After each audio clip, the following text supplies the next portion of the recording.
That feels great. I don't know, all these things like that included.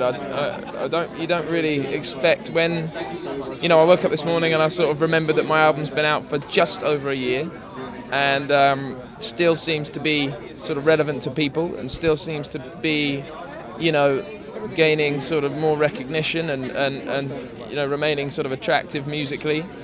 So much so that the Ivor Novello's kind of recognised it. So it's all very still kind of whirlwind and surprising, but I'm embracing it. It's an honour, all of it. Been like a million highlights. There's never one, and people ask me that a lot lately. And one of them that always springs to mind is, do you mean 2016 or do you mean like the last year? Well, we played at Brixton Academy. I did 3 nights there, sold out, which was a dream in itself. But Ronnie Wood, like Rolling Stone, Ronnie Wood, came up on stage and joined us, and that will always have been like a really big moment for me. Just because it's one that really relates, really sort of ties into who I was as a 12-year-old kid playing the guitar. I was listening to him playing guitar and the Stones and the Faces, and I still do. I still love it. And suddenly he was on stage with us, and it's as if I blinked and suddenly we were there. Because it's been a long journey. Like music for me has been a long journey, like it is for a lot of people. But the last few years have really sort of flown by, and a lot of cool stuff has happened. So that'll always be a highlight, I think, of my career. There's a lot, I was talking about this down there. There's never one answer to that question, but I've always admired the way. I've always liked Bill Withers' songwriting, because a lot of people say, for a great song, all you need, or some of the greatest, simplest songs are just 3 chords and a great lyric. Bill Withers sometimes is 2 chords, and sometimes it's really barely any lyrics, but it's always wonderfully simple and to the point. So he's one for me that should always be remembered as a brilliant songwriter. Loads more playing, loads more touring. We're going around the UK and Europe doing like festivals, things like that. I'm going to be playing in forests. I've never played in a forest before. I'm looking forward to that. And then we go back to America again, which is nice to be able to say, because I've been there a load of times in the last sort of 18 months touring. And we're doing I'm doing my biggest East Coast tour. I'm playing in Radio City in New York, which is a great venue.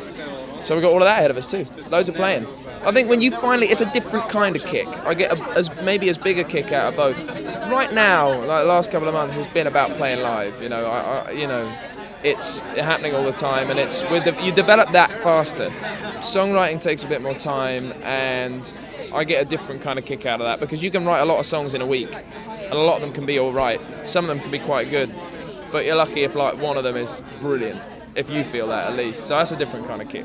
Well, you can be as confident as you want, but you just got to show it to some people. And it really is about how they respond. It's very much, songs are a sort of very shared process in that respect. You can't sit there and say you've written the best song in the world until everybody else kind of agrees, and thinks it as well. Oh, it's our land.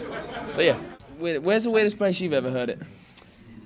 Oh, wow, there's been a few. I heard it repeatedly in the Black Forest in Germany, to be honest, in quite remote locations, which was quite surreal. That's quite nice, and it's quite nice to receive this after Ian's heard it in such remote places, to know that it sort of got to those sort of far-flung kind of corners. I was saying earlier that one of the weirdest ones I heard is when we checked into a hotel. Hello, mate. Guess what? Far-flung corners. The reason that it's in far-flung corners is because we measured it. There you go. Exactly. Yes, indeed. Totally. I'm going to back out and make you No, enjoy mate, it. that's all good. I heard it. I was checking into a Good hotel work. and it was empty. The hotel was empty. We were checking in at some crazy hour and it was just playing as we walked in, which was just slightly bizarre on a sort of personal level to suddenly walk in the sort of 11th hour of the night. And it's like a just, full circle moment. Right, it's just filtering through. It was very strange, but yeah.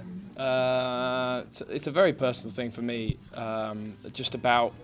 It has a lot to do with the journey that I've been on. This has been a sort of very much a first for me, all the way up to this point. This is a first for me as well, and just about handling being away from people that are very important to me.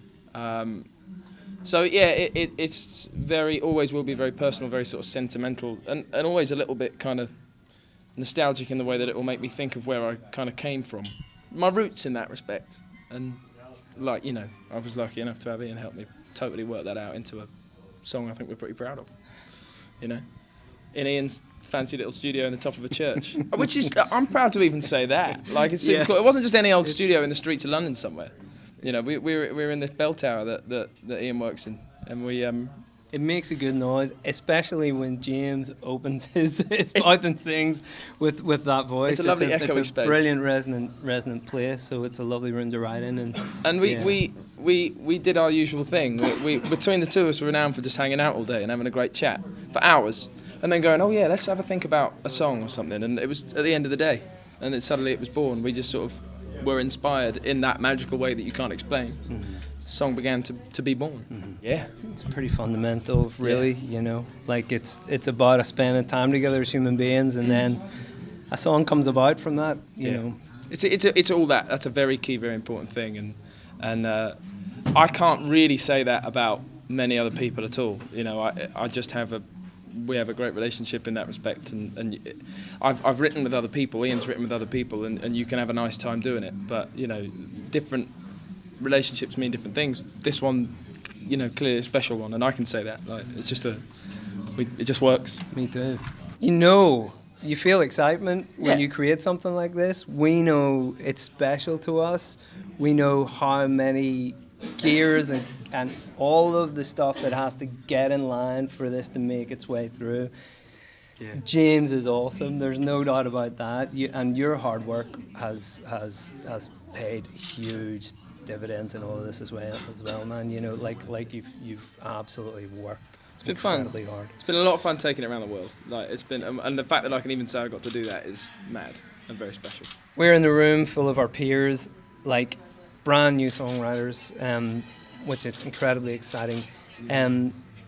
Legends who are out there. I love the Ivors. Every time I come, it's like you're an intimidating company in a way, but everybody genuinely comes together as a community, and that means a great deal to me, to be in a room full of other songwriters who are kind of spurring you on. Totally. You know, it's very cool. So it sits way up there. It's a very important award, and it you know, especially for us as songwriters, as musicians, that's the thing. That's why we're here. That's the reason why we do everything from gigs to interviews, like because we fell in love with music and wanted to work hard enough to get to these kind of levels. So it encompasses all those things as opposed to some of them, and it makes it all the more important to get to receive one of these.